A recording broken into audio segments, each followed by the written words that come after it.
Hello दोस्तों, तो शुरू करते हैं cell the unit of life chapter का लेक्चर 8 और आज का हमारा टॉपिक है क्लोरोप्लास्ट। तो शुरुआत करते हैं एक डायग्राम देखने से। तो इस डायग्राम में आप जो सेल ऑर्गेनेल देख रहे हो वो सेल ऑर्गेनेल क्लोरोप्लास्ट है।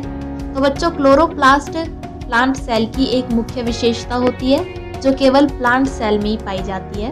तो क्लोरोप्लास्ट बच्चों ऐसा सेल ऑर्गेनेल होता है जिसकी वजह से प्लांट्स फूड बना पाते हैं और उसी फूड के ऊपर इस संसार के सभी जीव निर्भर होते हैं। प्लांट्स बच्चों फूड चेन के उत्पादक होते हैं, प्रोड्यूसर होते हैं, यानी वो फूड को बनाने का काम करते हैं।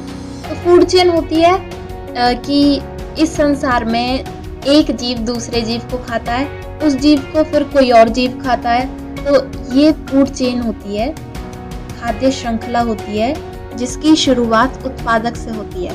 तो उत्पादक वे जीव होते हैं जो अपना फूड खुद बना पाते हैं, इसलिए उत्पादक के अंदर प्लांट्स आते हैं। तो प्लांट्स बच्चों सूरज की किरणों से एनर्जी को लेकर फूड बनाने का वर्क करते हैं। तो ऐसा क्यों है कि केवल प्लांट्स ही फूड बना पाते हैं? तो वो इसलिए होता है क्योंकि उनके पास क्लोरोप्लास्ट पाया जाता है। क्लोरोप्लास्ट के अंदर ही ऐसी पावर होती है कि वो सूरज की रोशनी से एनर्जी ले पाती है जिससे फूड बनता है। यानी कहने की बात ये है कि क्लोरोप्लास्ट एक प्लांट सेल का बहुत ज़्यादा इम्पोर्टेंट सेल ऑर्गेनेल होता है। तो शुरुआत करते हैं सेल क्लोरोप्लास्ट के बारे में जानने से। ये क्लोरोप्लास्ट, तो इसमें बच्चों मैंने आपको ये दो डायग्राम साथ में इसलिए दिखाए हैं क्योंकि क्लोरोप्लास्ट और माइटोकॉन्ड्रिया दो ऐसे सेल ऑर्गेनेल होते हैं जिनको साइंटिस्ट पहले ये मानते थे कि ये शायद प्रोकैरियोटिक सेल होंगे क्योंकि इनके कुछ कैरेक्टर्स प्रोकैरियोटिक सेल से मिलते जुलते होते हैं। जैसे इनके पास अपना डीएनए प्रेजेंट होता है, आरएनए होता है, साथ में इनके अंदर 70S टाइप का राइबोसोम पाया जाता है। तो इन लक्षणों की वजह से साइंटिस्ट ये मानते थे कि ये प्रोकैरियोटिक सेल्स होंगी जिन्होंने यूकैरियोटिक सेल्स के अंदर आकर रहना शुरू कर दिया। तो इनके बीच में कुछ कांटेक्ट हुआ होगा। हालांकि इन दोनों सेल ऑर्गेनेल्स के अंदर जो भी डीएनए होता है उसके पास सारी इंफॉर्मेशन नहीं होती जो एंजाइम्स इनके वर्क में हेल्प करते हैं। तो बच्चों, प्लांट सेल में नॉर्मली 3 ऐसे सेल ऑर्गेनेल होते हैं जिनके पास अपना खुद का डीएनए होता है। तो वो है क्लोरोप्लास्ट, माइटोकॉन्ड्रिया और ऑब्वियसली न्यूक्लियस। माइटोकॉन्ड्रिया और क्लोरोप्लास्ट को सेमी ऑटोनोमस सेल ऑर्गेनेल भी कहते हैं। इसका मतलब ये है कि ये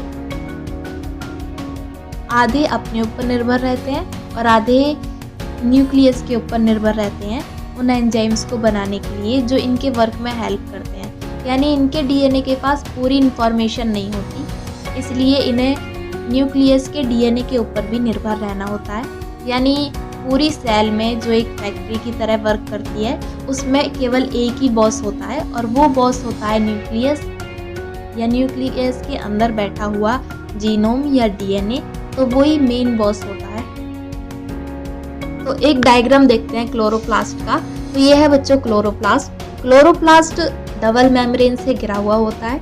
इसकी मेम्ब्रेन माइटोकॉन्ड्रिया की तरह अंदर को उभार वाली नहीं होती। इसकी दोनों मेम्ब्रेन्स प्लेन होती हैं। तो बाहर वाली मेम्ब्रेन को आउटर मेम्ब्रेन कहते हैं और अंदर वाली मेम्ब्रेन को इनर मेम्ब्रेन कहते हैं। इनर मेम्ब्रेन के अंदर एक फ्लूइड भरा होता है जिसे स्ट्रोमा कहते हैं। स्ट्रोमा के अंदर कॉइन के समान स्ट्रक्चर पाए जाते हैं जिन्हें थैलेकॉइड कहते हैं। ये थैलेकॉइड जब इकट्ठे होकर ढेर के समान एक स्ट्रक्चर बनाते हैं तो उस ढेर को ग्रेना कहते हैं। तो आओ इसके बारे में थोड़ा सा और जान लेते हैं और नोट्स बनाते हैं। अगर आप नोट्स बनाना चाहो तो बना सकते हो। तो पहला पॉइंट ये कहता है कि क्लोरोप्लास्ट की खोज सैक नाम के साइंटिस्ट ने की थी, लेकिन टर्म क्लोरोप्लास्ट को शिम्पर ने दिया था। नेक्स्ट पॉइंट है कि क्लोरोप्लास्ट डबल मेम्ब्रेन वाला स्ट्रक्चर होता है जो प्लांट सेल में पाया जाता है। क्लोरोप्लास्ट प्लांट सेल का एक मुख्य लक्षण होता है, यानी हम प्लांट सेल को देख के पहचान पाते हैं क्योंकि उसमें क्लोरोप्लास्ट प्रेजेंट होता है। नेक्स्ट पॉइंट्स की तरफ आगे बढ़ते हैं। तो नेक्स्ट आता है शेप ऑफ क्लोरोप्लास्ट। तो बच्चों, क्लोरोप्लास्ट का शेप कप शेप भी हो सकता है, रिबन शेप भी हो सकता है, सी शेप भी हो सकता है और रेटिकुलम शेप भी हो सकता है। यानी क्लोरोप्लास्ट का shape cell to cell vary करता है, यानी निर्भर करता है कि कोई सेल क्या वर्क कर रही है, वो किस प्रकार की सेल है, तो उनमें शेप अलग अलग हो सकता है क्लोरोप्लास्ट का। नेक्स्ट आते हैं साइज ऑफ क्लोरोप्लास्ट। तो बच्चों, क्लोरोप्लास्ट का डायमीटर 5 से 7 माइक्रोमीटर होता है। नेक्स्ट बात करते हैं नंबर ऑफ क्लोरोप्लास्ट की। तो बच्चों, क्लोरोप्लास्ट का नंबर अलग अलग सेल्स में अलग अलग पाया जाता है। जैसे एग्जाम्पल के रूप में हम बात करें स्पायरोगायरा एल्गी की, तो स्पायरोगायरा एल्गी में 1 से 24 तक क्लोरोप्लास्ट पाए जा सकते हैं।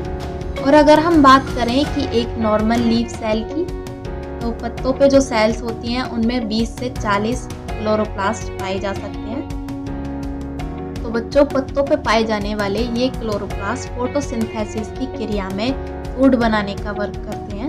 तो आगे बात करते हैं स्ट्रक्चर ऑफ क्लोरोप्लास्ट की। तो एक डायग्राम देखते हैं पहले। तो इसमें आप देख पा रहे हो outer membrane, inner membrane, granum, यानी जब थैलेकोइड्स कॉइन लाइक स्ट्रक्चर जो होते हैं उन्हें थैलेकोइड कहते हैं। तो जब वो थैलेकोइड एक ढेर के समान स्ट्रक्चर बनाएंगे, संरचना बनाएंगे, उन्हें ग्रेनम कहेंगे।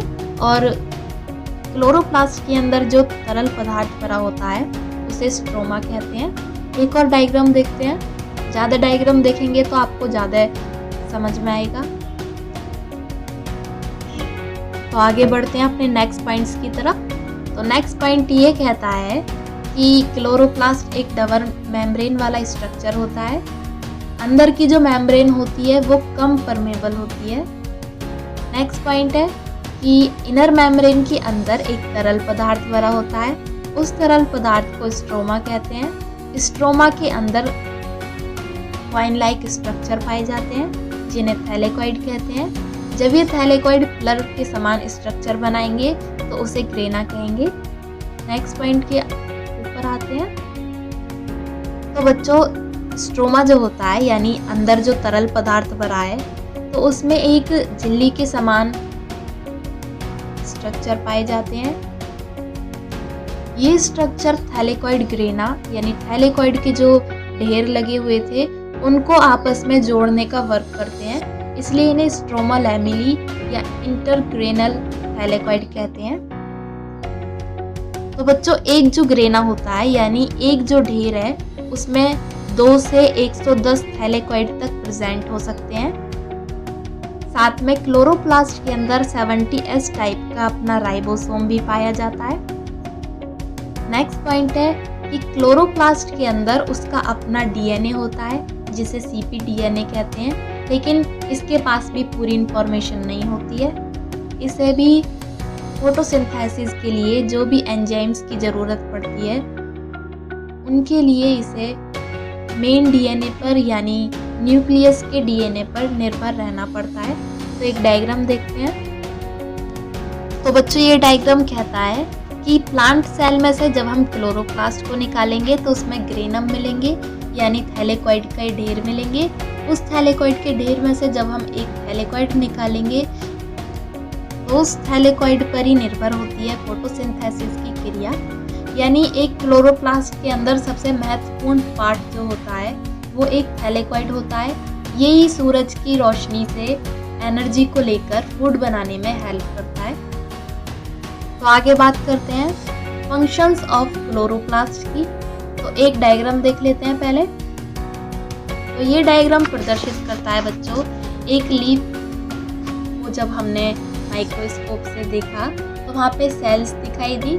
उन सेल्स को जब हमने पास करके देखा तो वहाँ पे क्लोरोप्लास्ट हमें मिला। तो क्लोरोप्लास्ट ही एक महत्वपूर्ण पार्ट होता है एक प्लांट सेल का जो फूड बनाने में हेल्प करता है। तो बात करते हैं पॉइंट्स की। प्लांट सेल में क्लोरोप्लास्ट का मेन फंक्शन ही फोटोसिंथेसिस होता है। तो बच्चों, फोटोसिंथेसिस के ऊपर एक पूरा चैप्टर है, लेकिन थोड़ा सा जान लेते हैं। तो फोटोसिंथेसिस की जो प्रोसेस होती है वो 2 पार्ट्स में कंप्लीट होती है। उसके 2 प्रोसेस होते हैं। पहला होता है डार्क रिएक्शन, दूसरा लाइट रिएक्शन। हालांकि फर्स्ट स्टेप लाइट रिएक्शन होता है, यानी सूरज की किरणों से जब एनर्जी को लिया जाता है तो उसे लाइट रिएक्शन कहते हैं, और ये ग्रेना में होती है, यानी थैलेकॉइड के जो ढेर थे उनमें होती है। तो थैलेकॉइड के पास ये पावर होती है कि वो एनर्जी को ले पाता है, इसलिए लाइट रिएक्शन थैलेकॉइड के अंदर होती है। फिर आती है डार्क रिएक्शन। डार्क रिएक्शन में लाइट की ज़रूरत नहीं होती क्योंकि एनर्जी हमने पहले ही ले ली है। तो ये रिएक्शन होती है स्ट्रोमा में। स्ट्रोमा होता है बच्चों क्लोरोप्लास्ट के अंदर भरा हुआ तरल पदार्थ। आगे बात करते हैं। तो लेक्चर यहीं ख़त्म होता है।